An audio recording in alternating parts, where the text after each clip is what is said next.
we have four types of drug receptors in the body. These are ligand-gated ion channels, G-protein coupled receptors, enzyme-linked receptors and intracellular receptors. सबसे ज़्यादा expression आपकी body के अंदर G-protein coupled receptors की है और majority of drugs भी इनके साथ ही बाइंड करके अपना थेरेप्यूटिक इफेक्ट शो करती हैं. So let's discuss ligand gated ion channels. अब आयन का नाम बीच में आ गया है तो उससे आपको पता चलना चाहिए कि they control the flow of ions in and out of the cell. ठीक है, जब भी ड्रग्स इन चैनल्स के साथ बाइंड करेंगी, इन रिसेप्टर्स के साथ बाइंड करेंगी, तो जो फ्लो है आयंस का inside and outside the cell, उसको वो अफेक्ट करेंगी. ठीक है, ligand gated ion channels का क्या मतलब है? These channels they control the flow of ions in and out of the cell. Ions जो है वो क्लोराइड आयंस भी हो सकते हैं, सोडियम भी है, पोटेशियम में है. इसमें आपको मेम्ब्रेन पोटेंशियल का आइडिया होना चाहिए जो कि आपने फिजियोलॉजी में पढ़ा होगा.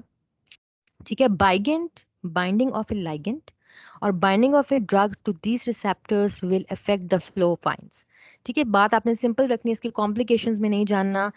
सिंपल सी इसका मीनिंग क्या है कि जो भी ड्रग इन रिसेप्टर्स के साथ बाइंड करेगी वो फ्लो ऑफ आयंस को अफेक्ट करेगी. ठीक है, so we have four types of drug receptors in our body: ligand gated ion channels, G protein coupled receptors, enzyme linked receptors and intracellular receptors. Ligand gated ion channels का क्या मतलब है? These channels they control the flow of ions in and out of the cell. Ions में sodium है, potassium है. आपको membrane potential का पता होना चाहिए, एक्शन पोटेंशियल का पता होना चाहिए, क्योंकि आपकी मेम्ब्रेन का एक रेस्टिंग पोटेंशियल भी होता है. ठीक है, there is a certain amount of ions inside and outside of the cell. And what is membrane potential? It is the difference in electric potential between inner and external side of a biological cell. Let's take an example, seizures. ठीक है, जिसको आप मिर्गी का दौरा कहते हैं. Seizures में क्या होता है? There is an increased activity of nicotinic receptors and nicotinic receptors these are ligand gated ion channels. I am going to discuss the example of ligand gated ion channels और उसमें मैं डिजीज डिस्कस कर रही हूँ seizures की, जिसको आप मिर्गी का दौरा कहते हैं. जब सीजर्स की एक्टिविटी होती है, ठीक है, जब किसी पेशेंट को मिर्गी का अटैक होता है, जिसको आप एपिलेप्सी भी कहते हैं. एपिलेप्सी और सीजर्स में डिफरेंस है. ठीक है, seizure is the symptom of epilepsy. दो तीन आपको मिर्गी के अटैक होंगे तो आपको कहेंगे कि you are the patient of epilepsy. So seizures में क्या होता है कि जो निकोटिनिक रिसेप्टर्स हैं which are ligand gated channels, उनकी इंक्रीज हो जाती है. ठीक है जी, और उससे क्या होता है, उनका एक न्यूरोट्रांसमीटर आपकी बॉडी के अंदर एसिटाइलकोलिन, वो उसके साथ बाइंड करता है और बाइंड करने के बाद वो हाइपरपोलराइजेशन कॉज कर देता है. सोडियम आयंस का जो फ्लो है इनसाइड द सेल वो इंक्रीज हो जाता है और पोटेशियम आयंस का flow outside the cell increase हो जाता है. ये न्यूरोट्रांसमीटर्स आप किसको कहते हैं? These are chemical messengers that transmit a signal from a neuron across a synapse to the target cell. इसको आप कहते हैं जी न्यूरोट्रांसमीटर. ठीक है, अच्छा जी, तो न्यूरोट्रांसमीटर में मैं आपको क्या बता रही हूँ कि आपने सीजर्स की हम बात कर रहे हैं. सीजर्स में क्या है कि निकोटिनिक रिसेप्टर्स की एक्टिविटी इंक्रीज कर दी गई है. इनका जो लाइगेंड है दैट इज एसिटाइलकोलिन. ठीक है, अब एसिटाइलकोलिन जो है वो इन रिसेप्टर्स के ऊपर बाइंड करके हाइपरपोलराइजेशन कॉज करता है. What is the meaning of hyperpolarization? कि आपका inside the cell sodium ions की का फ्लो ज्यादा हो जाएगा and outside the cells potassium ions का फ्लो ज्यादा हो जाएगा, और इस स्टेट को हम कहते हैं हाइपरपोलराइजेशन.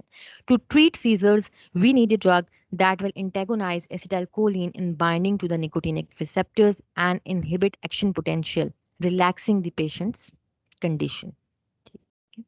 एसिटाइलकोलिन उन रिसेप्टर्स के ऊपर बाइंड करके हाइपरपोलराइजेशन कॉज कर रही है. हमें कैसी ड्रग चाहिए जो एसिटाइलकोलिन की जगह वहां पे बाइंड कर जाए और एसिटाइल का काम जो है वो इनहिबिट कर दे. लेटर ऑन जब मैं आपको एगोनिस्ट और एंटागोनिस्ट का बताऊंगी तो उसमें I am going to explain this. ठीक है, लेकिन हमेशा हर डिजीज में ऐसा नहीं होता. मिस्थेनिया ग्रेविस के अंदर आपको एसिटाइलकोलिन की एक्टिविटी ज्यादा चाहिए होती है क्योंकि उसमें आपको एक्सट्रीम मसल फटीग हुई भी होती है. तो एगोनिस्ट यहाँ पे मैं जस्ट आपको बता देती हूँ what is the meaning of agonist and antagonist. Agonist वो ड्रग होती है जो कि रिसेप्टर के साथ बाइंड करके उसको एक्टिवेट करती है सेल को. ठीक है, और एंटागोनिस्ट वो ड्रग होती है जो रिसेप्टर के साथ बाइंड करके उसको इनएक्टिवेट कर देती है। Okay, so we have different treatment options for different types of diseases. अभी आपको जिसमें ये बता रही हूँ कि we have ligand gated ion channels which is one of the drug receptor in your body, और ये आपके फ्लो ऑफ आयंस को कंट्रोल करता है inside and outside of the cell. ठीक है, एग्जाम्पल में वी हैव सीजर्स। सीजर्स में भी आपका जो फ्लो है inside and outside the cell disturb हुआ हुआ होता है। उसको ओवरकम करने के लिए we need a drug which will inhibit the activity of acetylcholine जो कि इन receptors के साथ bind कर रही है। Nicotinic receptors are an example of ligand gated ion channels।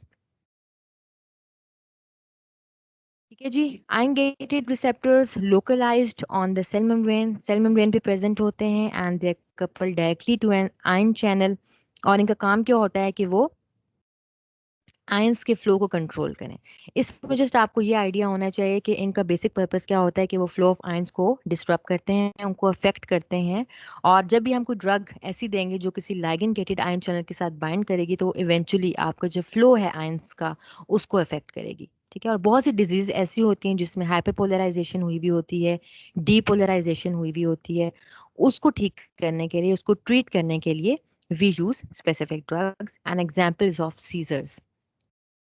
So seizures may we have increased activity of nicotinic receptors, and nicotinic receptors these are those receptors which are ligand gated ion channels।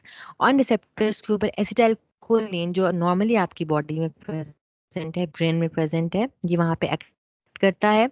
और आपका जो flow है sodium potassium ions का inside the cell, sodium का flow increase करता है and potassium का outside the cell increase कर देता है, जिसकी वजह से हाइपरपोलराइजेशन हो जाती है। तो हमें एक ऐसी ड्रग चाहिए जो इन रिसेप्टर्स के साथ बाइंड करे, एसिटाइलकोलिन को बाइंड ना होने दे, इन रिसेप्टर्स के साथ बाइंड करके उसकी एक्टिविटी को इनहिबिट कर दे। So this is other example of ligand gated ion channel। Visual representation है कि ligand यहाँ पे बाइंड करेगा और फ्लो ऑफ आयंस जो है इसको अफेक्ट करेगा। सो this is an example of ligand gated ion channels। Next we have G protein coupled receptors। G protein coupled receptors जो हैं these are the largest membrane bound receptors। Majority of drugs जो हैं वो आपकी G protein coupled receptors के साथ bind करती हैं। Humans they have 1,000 different G protein coupled receptors। ठीक है, we have different types of G protein coupled receptors। और सिंपल अगर आप सिर्फ humans की बात करें तो humans के अंदर 1,000 different types of G protein coupled receptors present हैं, and each one is highly specific to a particular signal। they are highly specific to a particular signal। ठीक है, humans alone they have 1,000 different G protein coupled receptors and each one is highly specific to particular signal. अब जी protein coupled हम इसको क्यों कहते हैं? ठीक है, जैसे लाइगेंड गेटेड आयन चैनल्स था तो हमें नाम से पता चल गया था कि वो आयंस के फ्लो को अफेक्ट करेंगे। जी प्रोटीन कपल्ड रिसेप्टर्स का क्या मतलब है कि जब ये सिग्नल्स ट्रांसमिट करेंगे, जब ये रिसेप्टर्स एक्टिवेट होंगे तो जी प्रोटीन जो है यहाँ पे अटैच हुई हुई है विच इज गॉन ग्लूटाइड पानी यहाँ पे अटैच हुई भी होती है, और जैसे ही रिसेप्टर के साथ ड्रग बाइंड करती है तो ये लेटर ऑन जो है ये सिग्नल सेंड करेगी, इसलिए हम इसको जी प्रोटीन कपल रिसेप्टर्स कहते हैं। Humans they have 1,000 different G protein coupled receptors and each one is highly specific to particular signal। They transmit signals to an intracellular molecule called G protein। G protein stands for guanine nucleotide binding protein। Example में let's say patient has tachycardia. Tachycardia का मतलब होता है increase heart rate, fast heart rate है which is caused when adrenaline binds to beta 1 receptors in the heart. ठीक है, beta 1 receptors जो हैं they are G protein couple receptors, और एड्रेनालिन भी बॉडी में आपके नॉर्मली प्रेजेंट है। ठीक है जी, अब एक पेशेंट का हार्ट रेट इंक्रीज हुआ हुआ है and beta 1 receptor is an example of G protein coupled receptor जो कि हार्ट पे प्रेजेंट है। ठीक है, अब हमने क्या करना है, हमें वो ड्रग चाहिए जो कि एंटागोनाइज करेगी एड्रेनालिन के इफेक्ट को, वहां पे बाइंड करेगी, एड्रेनालिन का इफेक्ट जो है वो डीएक्टिवेट करेगी to decrease the heart rate. यहाँ पे जस्ट एग्जांपल्स हैं, I am going to give examples of receptors जो कि या तो जी प्रोटीन होंगे या लाइगेंड गेटेड आयन चैनल्स होंगे या एंजाइम लिंक्ड होंगे या इंट्रासेलुलर होंगे। ठीक है, बीटा 1 रिसेप्टर्स जो कि हार्ट पे प्रेजेंट हैं, they are G protein coupled receptors. ठीक है, एग्जाम पॉइंट ऑफ व्यू से मैं आपसे पूछ सकती हूँ कि बीटा 1 रिसेप्टर्स जो हैं वो लाइगेंड गेटेड आयन चैनल्स हैं, जी प्रोटीन कपल्ड रिसेप्टर्स हैं, इंट्रासेलुलर रिसेप्टर्स हैं, या एंजाइम लिंक्ड हैं। ठीक है, एंड सेम कुछ पेशेंट्स ऐसे हैं जिसमें हार्ट रेट कम हुआ हुआ होता है, तो हम उनको एक्टिवेट करते हैं by using agonist. Then we have enzyme linked receptors. Enzyme linked receptors में आपके साथ जो इंट्रासेलुलर है, they have intracellular extracellular side, इनके साथ टायोसिन काइनेज लिंक्ड होती है, जैसे यहाँ पे आप देख रहे हैं, दिस इज एन एंजाइम, और ये आगे जो है ये आपकी सिग्नलिंग को एक्टिवेट करती है इनसाइड द सेल। इसलिए हम इनको कहते हैं एंजाइम लिंक रिसेप्टर्स। जैसे यहाँ पे आप देख रहे हैं कि ये जो रिसेप्टर है it is bound to tyrosine kinase, और जैसे ही ये इसके साथ बाइंड करेगा इंसुलिन, तो आपके पास जो है ये एंजाइम एक्टिवेट हो जाएगी और फिर ये लेटर ऑन फॉस्फोराइलेशन स्टार्ट कर देगी। So these are enzyme link receptors. Intracellular receptors जो है, दीज आर न्यूक्लियर रिसेप्टर्स जो कि न्यूक्लियस पे प्रेजेंट होते हैं, और ये जो हैं यूजुअली स्टीरॉइड्स और हार्मोन्स के केस में ड्रग्स जो हैं वो इंट्रासेलुलर रिसेप्टर्स के साथ बाइंड करती हैं। यहाँ पे जस्ट आपने जो चीज़ रखनी है वो ये है कि जो ड्रग्स न्यूक्लियर रिसेप्टर्स पे बाइंड करेगी वो हाईली लिपोफिलिक होनी चाहिए। ठीक है, उसने सेल मेम्ब्रेन को तो किस तक जाना है, तो उसका जो टारगेट साइट है वो न्यूक्लियर मेम्ब्रेन पे प्रेजेंट है, तो it should be highly highly lipophilic in nature, so that it can easily cross the cell membrane and then reaches the nuclear receptor. So this is just a short summary of drug receptors. We have four main types of drug receptors: ligand-gated ion channels, G-protein coupled receptors, enzymatic हैं, nuclear हैं, location जो है वो mention है, effectors जो हैं वो भी mention है, coupling का बताया हुआ है, direct है, G-protein का मतलब है G प्रोटीन के साथ लिंक्ड होगा, इसलिए हम इसको जी प्रोटीन कह रहे हैं। एग्जाम्पल में we have nicotinic receptors, muscarinic receptors, insulin receptors हैं एंड स्टीरॉइड्स हैं। नाउ ड्रग रिसेप्टर्स में जस्ट आपको आइडिया होना चाहिए कितने टाइप्स के रिसेप्टर्स हैं आपके पास। We have 4 types of receptors. ठीक है जी, और इसमें सबसे ज्यादा एक्सप्रेशन जो है वो जी प्रोटीन कपल रिसेप्टर्स की है, एंड मेजॉरिटी ऑफ ड्रग्स उनके साथ बाइंड करती हैं। ह्यूमंस के अंदर 1000 different types of G protein couple receptors हैं। ठीक है, and they are present throughout the body. Next we have dose response relationship. इसका क्या मतलब है डोज रिस्पॉन्स रिलेशनशिप का? ठीक है, इन सिंपल हम ये देख रहे हैं कि आप एक मेडिकेशन की डोज दे रहे हैं तो उसका आउटकम क्या होगा। What is the outcome of exposure? Exposure का मतलब क्या है कि आप एक ड्रग दे रहे हैं, ठीक है, और उसका इफेक्ट क्या होगा। First I am going to explain the first graph. यहाँ पे आप देख रहे हैं,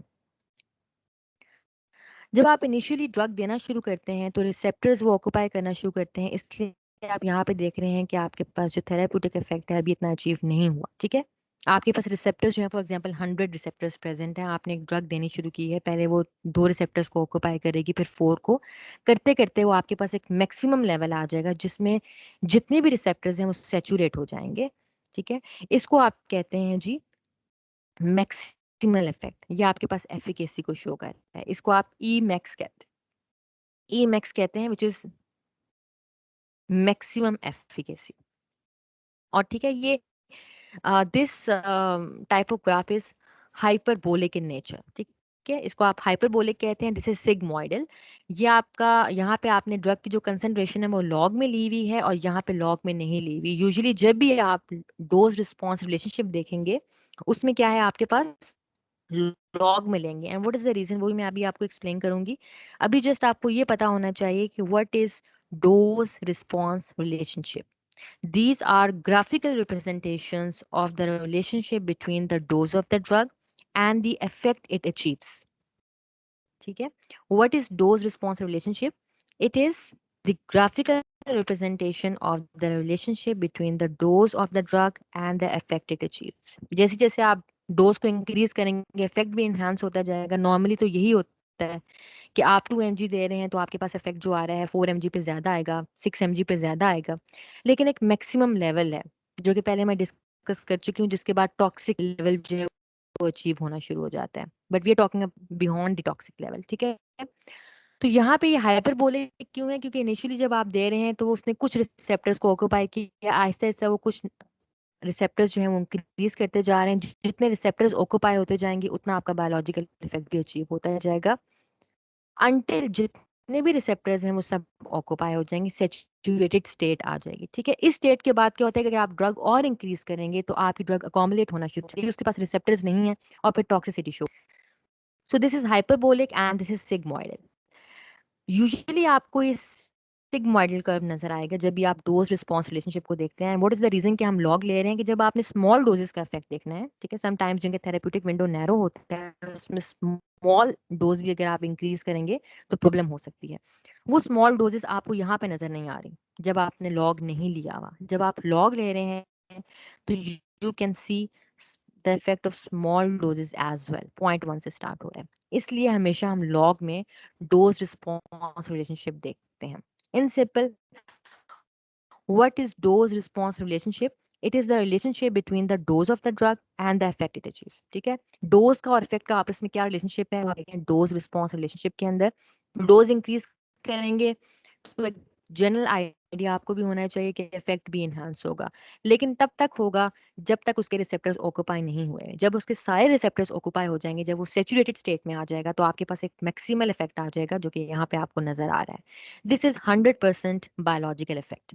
now I am going to explain graded dose response and quantal dose response. ठीक है, उसमें आपने कंफ्यूज इसलिए होना, सिर्फ आपने बेसिक एक जो आइडिया कॉन्सेप्ट माइंड में रखना है वो क्या है, सिंपल डोज रिस्पॉन्स रिलेशनशिप में क्या है, आप रिलेशनशिप देख रहे हैं डोज ऑफ ड्रग में और थेरेप्यूटिक रिस्पॉन्स के अंदर।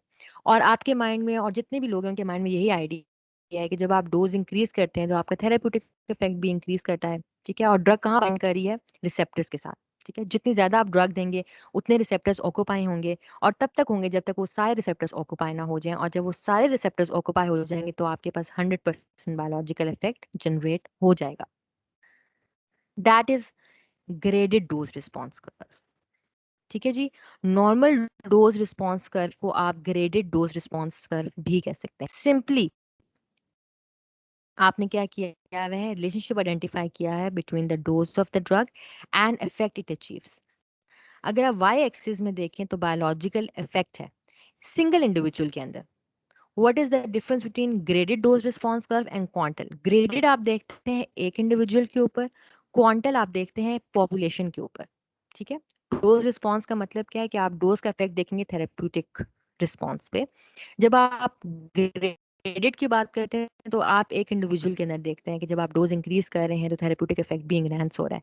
लेकिन अगर मैं क्वांटल की बात करती हूँ तो पॉपुलेशन है, और मैं ऑलरेडी जितने भी लेक्चर्स में आपको एक्सप्लेन किया है कि there are individual to individual variations. For example 5 mg पे I am going to show the therapeutic response of an anti hypertensive, लेकिन सारी पॉपुलेशन 5 mg पे अपना इफेक्ट शो नहीं करेगी। कुछ 10 mg पे करेंगे, कुछ 15 पे करेंगे, कुछ 20 पे करेंगे, because we have individual variations from one person to another person. तो जब आपने पॉपुलेशन पे इफेक्ट देखना होता है तो फिर आप डोज रिस्पॉन्स कर्व बनाते हैं। जब आपने इंडिविजुअल के ऊपर देखना है तो फिर आप ग्रेडेड डोज रिस्पॉन्स कर्व बनाते हैं। So dose response relationship, the effect of receptors occupied by a drug is the function of drug concentration। ठीक है, जितने रिसेप्टर्स ऑक्यूपाई होंगे उतना ड्रग फंक्शन होगा। और यहाँ पे जो आपके पास हाइपरबोलिक है इसमें यही आपको शो कर रहे हैं कि जितने आपके रिसेप्टर्स ऑक्यूपाई होते जा रहे हैं उतना इफेक्ट जो है वो आपका एनहांस होता जा रहा है। लेकिन अल्टीमेटली हम एक ऐसी पोजीशन पे पहुंच गए हैं जहाँ पे अब आप डोज इंक्रीज करेंगे तो कोई थेरेप्यूटिक रिस्पॉन्स इंक्रीज नहीं होगा, क्योंकि मैक्सिमम रिसेप्टर्स जो हैं वो ऑक्यूपाई हो चुके हैं। So as the drug concentration is increased, a progressively higher fraction of available receptors will become occupied by the drug until all available receptors become bound.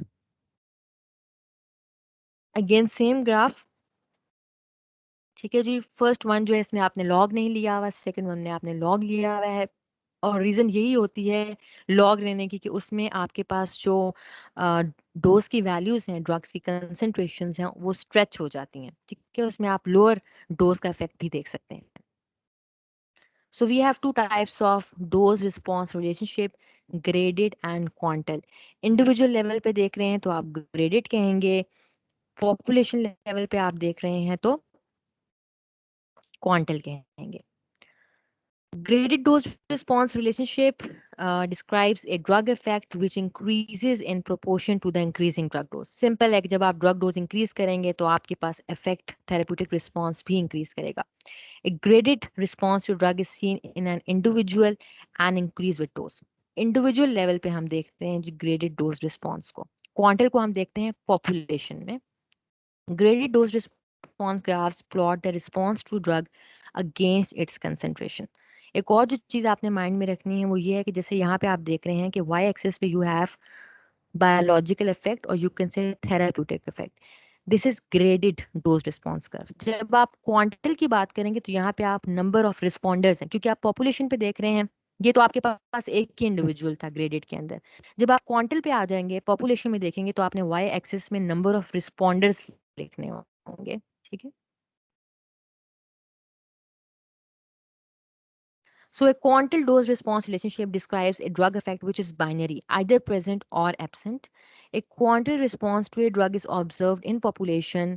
It is either present or absent in any single individual. इसका मतलब क्या है? For example आप ये चाहते हैं कि 20 आपके पास एक डोज है 5 mg, ठीक है, और 100 की पॉपुलेशन है आपके पास.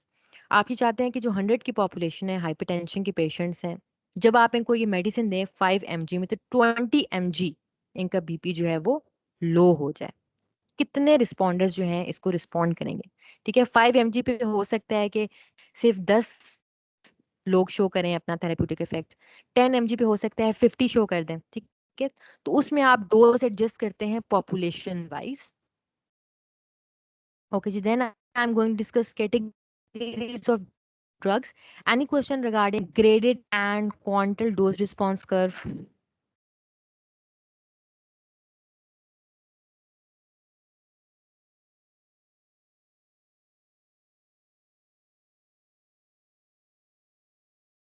अच्छा जी. मोहम्मद अवैस कह रहे हैं कि ma'am in nervous disorders we mostly use ligand gated ion channels. ठीक है. फिर डिसऑर्डर्स के अकॉर्डिंगली डिफरेंट होंगे लेकिन मैं जनरली बात कर रही हूँ. आपकी बॉडी के अंदर सबसे ज्यादा एक्सप्रेशन जी प्रोटीन कपल रिसेप्टर्स की है एंड मोस्टली ड्रग्स उनके साथ बाइंड करते हैं. जी प्रोटीन कपल रिसेप्टर्स भी आपके नर्वस सिस्टम में प्रेजेंट होंगे. I am not talking about just the brain. Whole आपकी बॉडी के अंदर मैं एक जनरल आपको बता रही हूँ कि मोस्टली ड्रग्स आपकी जी प्रोटीन कपल रिसेप्टर्स के साथ बाइंड करते हैं. ठीक है. यू आर राइट कि नर्वस सिस्टम में यूजुअली रिसेप्टर्स जो हैं वो ज्यादातर लाइगेंड गेटेड आयन चैनल्स हैं. अच्छा जी. Next, receptors give only pathway to the drug for the entry in the cell. बिल्कुल. क्योंकि आपके सेल के अंदर जो सिग्नलिंग पाथवेज हैं उनको एक्टिवेट करने के लिए रिसेप्टर्स के साथ बाइंड करना जरूरी है. ठीक है. एंट्री के अलावा भी आपकी सेल के ऊपर 1000 टाइप के रिसेप्टर्स प्रेजेंट होते हैं. ठीक है. This is not just entry कि आपने एंट्री करवानी है. एंट्री तो वो किसी और रिसेप्टर के थ्रू भी कर सकते हैं. लेकिन हर रिसेप्टर का अपना एक सेपरेट इफेक्ट है विद इन द सेल. ठीक है जी. एक ही टी का रिसेप्टर एक्टिवेट होगा तो वो एक ही टी के पाथवे को एक्टिवेट करेगा.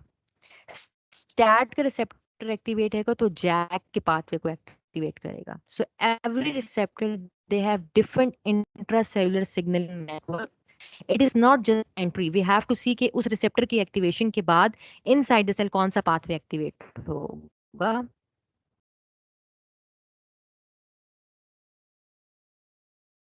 Clear Mohammad Awais? You have different types of receptors present on each cell.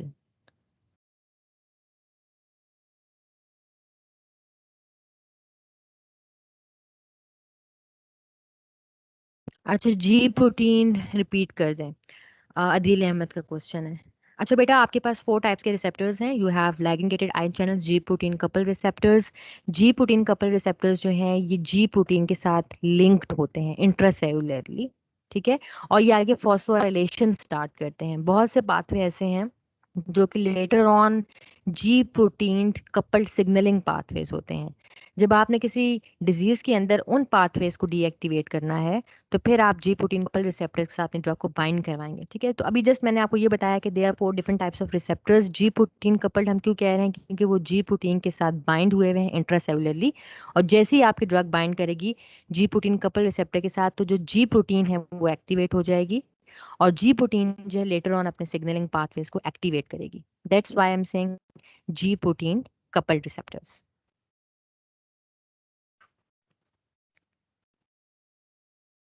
Okay जी, एनी अदर क्वेश्चन? जी, G protein stands for guanine nucleotide binding protein. ठीक है, it is not guanine, it is guanine nucleotide binding, इस बे हम इसको name देते हैं। ठीक है, जितने भी हार्ट के ऊपर रिसेप्टर्स हैं मोस्टली वो जी प्रोटीन कपल्ड रिसेप्टर्स हैं। बिल्कुल। ठीक है, वैसा क्वेश्चन है कि after entry the drugs will activate different pathways. बिल्कुल, ये आपके सेल के अंदर पूरा सिग्नलिंग मैकेनिज्म है which is a separate topic. ऐसा नहीं होता कि आपकी ड्रग जो रिसेप्टर के साथ बाइंड करती है अपना थेराप्यूटिक इफेक्ट अचीव करती है।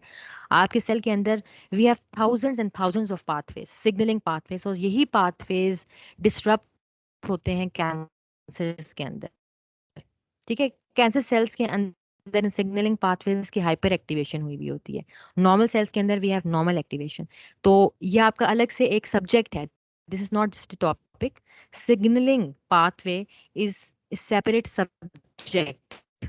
ये बहुत ही कोई छोटा टॉपिक नहीं है, इसके लिए आपको अलग से, जैसे फार्माकोलॉजी एक सब्जेक्ट है, ऐसे ही सिग्नलिंग भी एक सब्जेक्ट है।